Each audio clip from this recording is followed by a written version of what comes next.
Welcome to our channel. Today we how to enable creating QR codes with QR Code Monkey, beginner guide step by step clearly. To begin, open your web browser and navigate to the QR Code Monkey website. Once the home page loads, you will see a variety of options for creating QR codes. First, decide what type of QR code you want to create. Options include URL, text, email, phone number, and more. For this guide, let's choose the URL option for demonstration. In the designated field, enter the URL you want the QR code to direct to. Next, look for customization options on the right side of the page. Here, you can adjust the color of your QR code. Feel free to select a specific color using the color palette provided.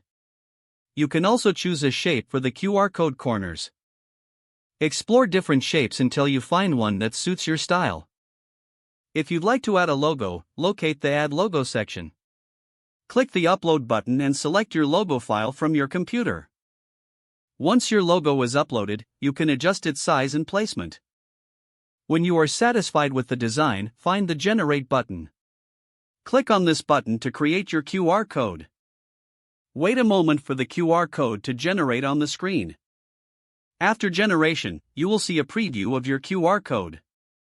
If everything looks good, locate the Download button below the QR code. You may choose your preferred file format, such as PNG or SVG. Click the Download button to save the QR code to your computer. Your QR code is now ready for use. Feel free to test the QR code with your smartphone to ensure it works correctly. You have successfully created a QR code using QR Code Monkey. If the page does not load, refresh the browser or try again in a private or incognito window. Make sure you are using the correct email address, then retype it carefully to avoid small typos. If your password is not accepted, use the reset option and create a new strong password you can remember.